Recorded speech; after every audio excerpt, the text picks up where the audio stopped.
일상생활을 하다가 특별한 이유가 없어도 감정이 지나치게 들뜨거나 우울해지는 사람을 두고 조울증이라는 표현을 쓰는데요. 성격의 한 부분으로 여기고 적극적인 치료를 미루는 경우가 많습니다. 오늘은 익산병원 홍정환 과장과 함께 흔히 조울병이라고 불리는 양극성 장애에 대해 알아봅니다. 극단적으로 들뜬 기분과 우울함이 오가는 양극성 장애. 주위에서 어렵지 않게 접할 수 있는 기분 장애입니다. 정신건강의학과 홍정환 과장과 양극성 장애 원인과 치료에 대해 자세히 알아봅니다.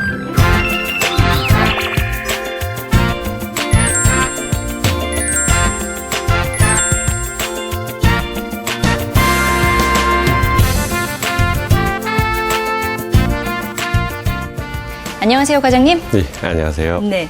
오늘 주제가 양극성 장애인데 이건 뭔가요? 흔히 조울병이라고 부르는 그런 질환이긴 한데요. 네. 조증과 우울증의 증상이 서로 번갈아서 나타난다고 해서 조울증이라고 일반인들은 흔히 부르고 있긴 하지만 의학적인 용어로는 양극성 장애라고 표현을 합니다. 지구의 양쪽 끝단에 북쪽과 남쪽이 있듯이 네. 북극과 남극이 있듯이 인간이 경험할 수 있는 가장 좋은 기분인 조증과 가장 우울한 상태인 우울증이 번갈아 나타난다 해서 양극성 장애라고 부르기도 하죠. 예. 그럼 조증과 우울증, 의학적으로는 어떻게 말하는지 궁금한데요. 아마 우울증은 많이 들어보셨을 건데요. 흔히 얘기하는 것처럼 그 우울한 기분이 지속되는 상태를 우울증이라고 표현을 하고요. 조증은 우울증과 반대로 기분이 들뜨고 몹시 좋은 상태가 지속되는 것을 말합니다. 조증은 또다시 조증과 경조증으로 나눌 수 있는데 그 증상이 얼마나 심한지에 따라서 나눌 수 있고요. 입원이 필요치 않을 정도의 상태다라는 것을 경조증이라고 부르고 네. 입원이 필요한 상태면 그것을 의학적인 상태로 조증이라고 부르게 됩니다. 예. 그럼 조울병과 우울병은 어떻게 다른가요? 앞서 말씀드린 대로 우울한 증상, 우울증의 증상만이 계속 나타나는 것을 우울증이라고 부르고요. 예. 일생을 살아가면서 단 한 번이라도 조증의 증상이 나타났을 경우에 그것을 조울병 또는 양극성 장애라고 부르게 됩니다. 하지만 지금 당장 보이는 증상이 우울증의 증상이라 하더라도 예. 언젠가 조증의 증상이 나타날지 모르는 상황이기 때문에 우울증 증상을 치료하면서도 조울병의 가능성을 염두에 두고 치료를 해야 됩니다. 예.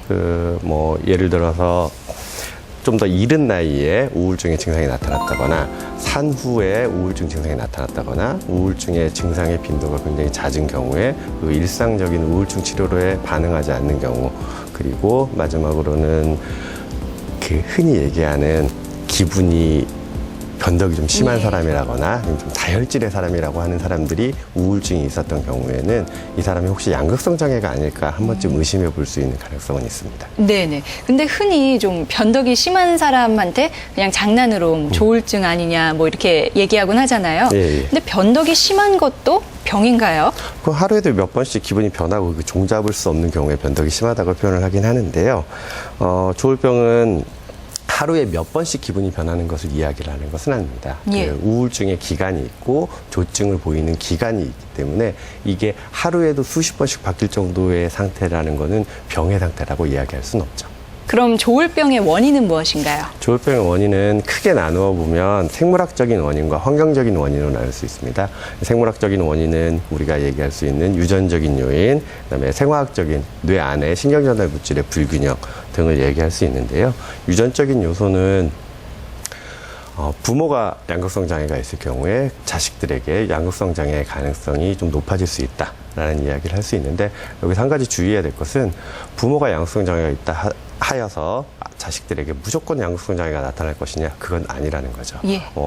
일례로 일란성 쌍둥이를 연구한 연구 결과에서도 한쪽이 양극성 장애일 때 유전자가 100% 똑같은 일란성 쌍둥이이지만 그중에서 양극성 장애가 발병할 확률이 채 50%가 안 되는 걸 보면 유전적인 영향이 존재는 하지만 크게 영향을 미치지는 않는다라고 이야기할 수 있고요. 그보다 더 중요한 것은 뇌 안에 있는 신경전달 물질의 불균형을 볼 수가 있죠. 예. 신경전달 물질의 불균형으로 인해서 우리의 기분 상태가 변화가 되는 거죠. 조증의 상태에서 과해지거나 적어지는 신경전달 물질이 있고, 우울증의 상태에서 과해지거나 적어지는 신경전달 물질이 있고, 그렇기 때문에 양극성 장애라는 것이 마음의 병뿐만이 아니라 우리 뇌 안에 있는 병이고 예. 약물 치료가 꼭 필요한 병이라고 할 수 있습니다. 네. 또한 환경적인 원인으로는 스트레스나 여러 가지 수면 습관들의 변화 등을 볼 수 있습니다. 우리가 살면서 겪게 되는 일상생활에서 겪게 되는 스트레스들의 정도가 너무 심하다 하면 그로 인해서 우리의 수면 습관이 바뀔 수가 있고 그것이 조울병의 발병에 중요한 영향을 미칠 수가 있게 되는 거죠. 예. 살면서 가장 크게 겪을 수 있는 스트레스가 아마 대인관계에 관련되어 있는 스트레스가 될 것 같은데요. 예. 이 주변 사람들과의 대인관계상의 문제 등도 조울병의 발병 원인으로서 충분히 가능성이 있다고 볼 수 있습니다. 예, 그렇군요. 그러면 조울병의 진단은 어떻게 하나요? 조울병에는 임상 경과가 주기적이고 사파적인 특징이 있기 때문에 이 환자가 보이는 현재의 증상도 중요하긴 하지만 그와 더불어서 과거에 어떤 병력을 가지고 있었는지에 대한 자세한 병력 정치가 매우 중요하다고 할 수 있습니다. 예. 그래서 현재 우울증의 증상을 보이고 있긴 하지만 이게 단극성 우울 장애의 우울증인지 양극성 장애에서 보이는 우울증인지에 대한 감별이 필요하기 때문에 자세한 병력 청취가 1번이 될 거고요. 그 이후에는 신경 전달 물질의 문제나 신체 질환의 문제 등으로도 양극성 장애의 증상을 보일 수가 있습니다. 예. 그렇기 때문에 가장 대표적인 증상이 갑상선 기능 장애와 관련되어 있는 기분의 변화인데요. 갑상선 기능 검사 등의 신체 질환 검사 등도 같이 동반해서 사용할 수 있고 또한 이 증상 자체가 다른 정신과 질환들과 감별이 필요한 경우들이 있습니다. 조현병 또는 주의력 결핍 과잉행동 장애 같은 경우에도 양극성 장애와 비슷한 증상을 볼 수 있어 임상 심리 검사 등을 통해서 이러한 다양한 질환들을 감별해내야 됩니다. 네네. 진단법에 대해서 알아봤는데 혹시 간단한 자가 진단 방법도 있을까요? 대한우울조울병학회에서 간단한 자가 진단의 방법으로서 만들어놓은 조울병 자가 검진 설문지가 있습니다. 아, 네. 그 설문지에서 보면 13개의 항목이 있는데 아주 간단하게 그렇습니다, 그렇지 않습니다라고 체크할 수 있는 항목들로 해서 5분 내에 체크할 수 있는 설문지입니다. 그거에서 13가지 항목 중에서 7가지 이상의 경우에 그렇다라고 대답한 경우에는 조울병으로 진단이 가능할 수도 있지만 이 검사지만을 가지고 진단을 내리는 건 굉장히 위험한 생각이시고요. 예. 그런 증상이 있으시다면 만약에 그 설문지를 통해서 내가 그 증상이 의심된다 하시면 정신건강의학과 의사와 면담을 하시는 게 가장 도움이 될 것 같습니다. 예, 그럴 것 같네요. 그런데요, 만약에 양극성 장애로 진단을 받았다고 하더라도 치료가 좀 겁나는 분들도 있을 것 같은데 치료는 어떻게 진행하나요? 조울병 치료의 가장 핵심적인 치료는 약물 치료가 될 거고요. 약물 치료 이외에도 가족 치료, 가족 교육, 정신 치료 등의 다양한 치료 방법들이 존재하고 있습니다. 그 약물 치료는 환자가 지금 증상을 보이고 있는 급성기의 기간이나 증상이 없지만 재발의 가능성이 있는 유지기 동안에 꾸준히 지속적으로 유지되어야 되는 치료고요. 이 약물 치료가 양극성 장애 치료의 가장 기본이 되는 치료입니다. 예.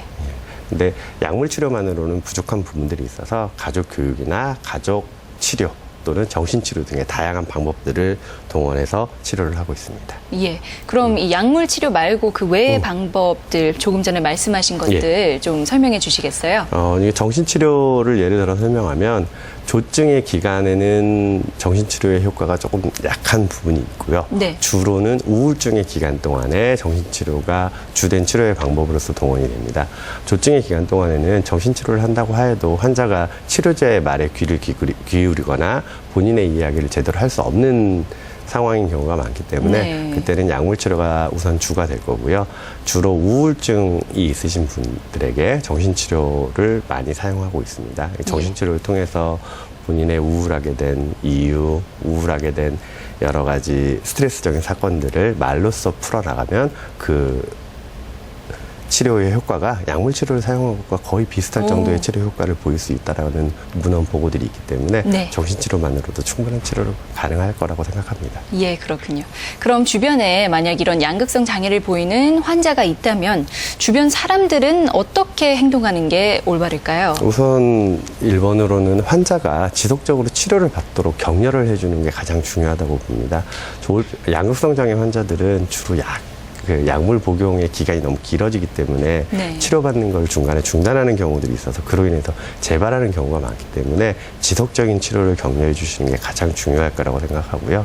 또한 환자의 이야기하는 방식, 스트레스에 처리하는 방식에 대해서 환자 또는 환자 보호자들이 같이 교육을 받아서 이 질환에 대해서 완벽하게 이해를 하게 된다면 그 환자가 표현하는 표현 양식을 이게 병에 의해서 재발의 징후로서 봐야 되는 건지 아니면 일상적인 대화의 양식인지를 구분할 수 있기 때문에 예. 환자 교육과 보호자 교육이 같이 동반돼서 환자 보호자도 질환에 대한 전문가가 되는 것이 가장 중요할 거라고 생각하고요. 마지막으로는 환자뿐만 아니라 환자 보호자의 스트레스 관리도 굉장히 중요할 거라고 생각합니다. 예. 환자를 보살피기 위해서 보호자가 자신의 모든 에너지를 다 쏟다 보면 네. 환자 보호자마저도 아프게 되는 일이 생기기 예, 때문에 맞습니다. 본인 스스로의 건강을 잘 챙기시면서 환자의 관리를 해주시는 게 가장 중요하지 않을까 생각합니다. 예, 오늘 이 시간에는 정신건강의학과 전문의 홍정환 과장과 함께 양극성 장애에 대해 알아봤습니다. 고맙습니다, 과장님. 네.